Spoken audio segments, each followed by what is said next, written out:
mo gusto talaga yung profession, gagawin mo para sa pamilya mo eh. Ang justification kasi namin dun, boss, sa bagay 5 years lang naman, sa bagay 10 years lang naman, ang gagawin ko, mag-iipon ako, magpupundar ako, magnenegosyo ako sa Pilipinas. Lahat ng mga nag-seaman, nag-OFW, yan ang mentality nila. Correct. But hindi ito nangyayari. I think subconsciously kasi, ang Pilipino, boss, we have inherent desire to be successful.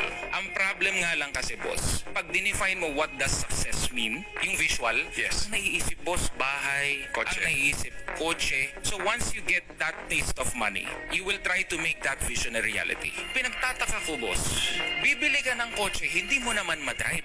Bibili ka ng bahay, Hindi mo naman matitirhan. hindi mo naman matirhan. Dahil lang doon nga sa, masakit mang sabihin, yabang kasi din talaga, boss. Ibig sabihin karamihan ng mga OFW seaman, ego yung nananaig sa kanila kung bakit sila nag-i-stay doon. Correct, boss. Because dahil doon sa stigma or paniniwala natin na matagal na kapag ka si nanay, si tatay, si kamag-anak, OFW, seaman, magpapadala ng pera, magpapadala ng pasalubong, yun yung masasabi nating successful. Correct, boss. Pero ayun nga kasi yung masakit and then it compromises your freedom. Ang gusto ko sana mangyari, boss, ang pinaglalaban ko talaga dito, mamuhunan kayo, 5 to 10 years is enough to a person na alam ang gagawin sa perang yan. Sobra-sobra na yun, boss. 10 taon. Lagi akong tinatanong, paano ba ako makaka-retire ng maaga sa pag-OFW at makapag-stay na dito? Binabalik ko yung tanong eh. Usually, sinasabi sa akin, boss, ipon. Ang problema, boss, sa ipon, nauubos.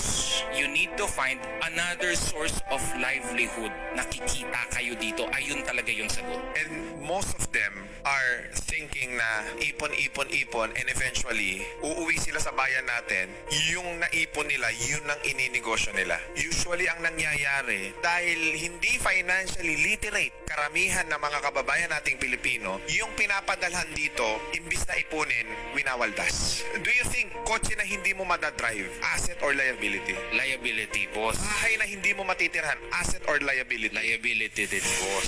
Mga bagay na hindi mo magagamit, asset or liability? Liability, boss. Ibig sabihin, ang byproduct ng pagtatrabaho mo sa abroad is you're teaching somehow na mag-acquire ng mga liabilities. Correct, boss. That, ang perception ng marami, it's called dream.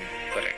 At saka masakit dun, boss, yung pinapadala natin. Somehow, it teaches our relatives to be reliant, to be dependent. It is somehow, yung notion na sinasabi nga nila, you are weakening the weak.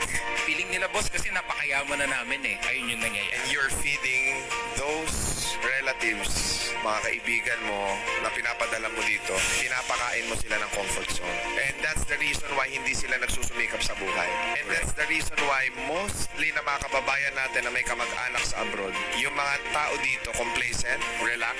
And what usually happen is, umidad na sila, tumanda na sila, wala silang alam na hanap buhay. Correct, boss. Kasi umasa lang sila sa padala ng mga kamag-anak nila. Gaano kahirap kitain ang pera sa abroad? Pag sumunod kayo sa mga page ng sa akin ng profession ko bilang OFW seaman, mayat maya yan, boss. May mga sumasabog talaga na barko. Napakahirap, boss. Yung pera na ito, ano ba yung kapalit? Unang-una, malayo kami sa family namin. Nakasta ka dun sa maliit mong espasyo sa ibang bansa, hindi mo magawa yung mga gusto mo for the next 50 years. Ayun kasi, boss, talaga yung tunay na presyo niyan. Kaya nga ako, it breaks my heart to see pag ang mga seaman, OFW, sinasayang yung pera nila. Kasi lagi kong tanong sa kanila, alam nyo ba yung trade-off? Na baka kasi nalilimutan yun eh. Ang trade-off niyan, napakalaki buong buhay mo. Kasi boss, may umaabot sa barko 70. If you're earning 200, 300,000 monthly, since 20 years old to 70 years old, hindi mo pa ba mahanapan ng paraan kung paano ka makakapag-stay dito? Karamihan niya, laging sinasabi, 5 years na lang ako dito. But it never happens. Hanggang abutan yan, boss, ng 50, ay hindi, sige, sagarin ko na. Pagdating ng 60, sasabihin, ay hindi, sige, enjoy ko na lang. Talaga ba? Enjoy na lang? So the only way really to find another source of livelihood, I have realized, it is through entrepreneurship. Entrepreneurship, pero maraming nababankrupt, maraming nalulugi, maraming nagfe-fail, maraming hindi nagsasucceed. Correct. Why is that still business? Alam niyo ang blessing ng mga OFW and seafarers. Yung mga tao dito sa Pilipinas na gustong magnegosyante, boss, napakalayo sa sahod sa ibang bansa. Yes. Yung ibang seaman, boss, kalahating milyon, 600,000 ang sahod. So kung iisipin nyo, boss, kung magkamali man sila, if meron silang business idea that does not work out, they can easily replenish it. As you get better sa entrepreneurship, baka yung una mong venture mag-fail. But as you go deeper and deeper sa bagong larangan na ito, you become better and better at it eh. Makukuha mo rin yung pinaka-perfect na proseso para umasenso ka sa pagninegosyo. Correct, boss. And you have the resource to try and try and try again. Live a basic, simple life. Diyan naman tayo nanggaling eh. So, ibig sabihin, imbis na i-focus mo mag-ipon, i-focus mo magtipid. Correct, boss. Tapos, hanap ka ng mga negosyong maliliit just to experience entrepreneurship. Tama. Ang mali kasi ng marami is mag-iipon sila ng malaki, tapos magtatayo sila ng malaking negosyo. Imbis na mag-experience sila sa maliit na puhunan, gusto nila malakihang kagad. What can you say about that? Alam niyo, boss, it's not really about how much you're selling out eh. Ang after ka dyan, learning muna eh. Your first business would most probably your sacrificial business. Ang main goal niyan, humusay ka sa bagong larangan ng pagiging negosyante. And what am I pointing out here? Entrepreneurship is a different game.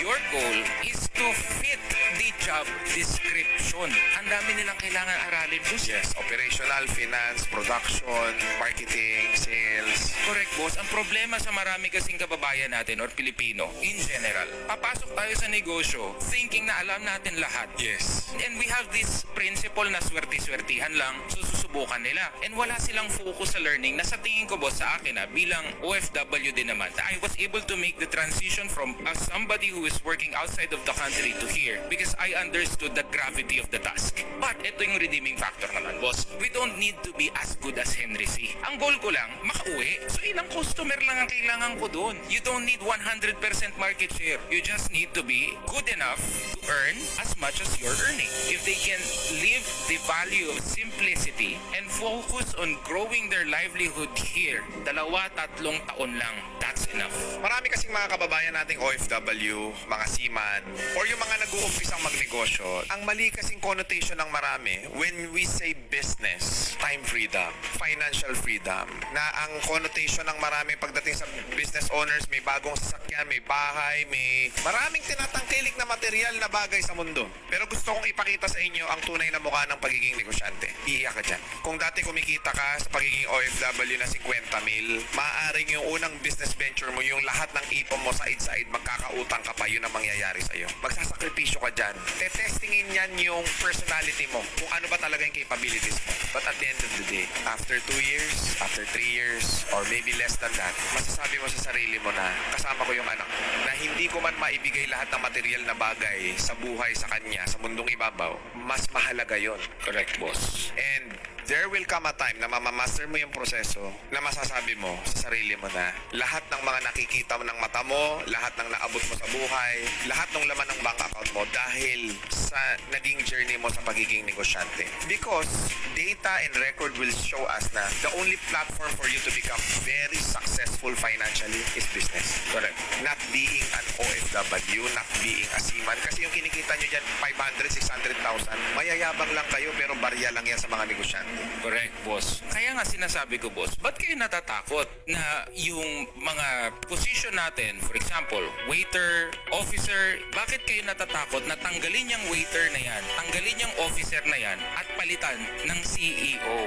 Mas malaki po talaga ang income ng negosyante, but you have to be patient. Yes. Dahil hindi siya instant. So it's through entrepreneurship that they can get that both. A world where you have money and you also have time.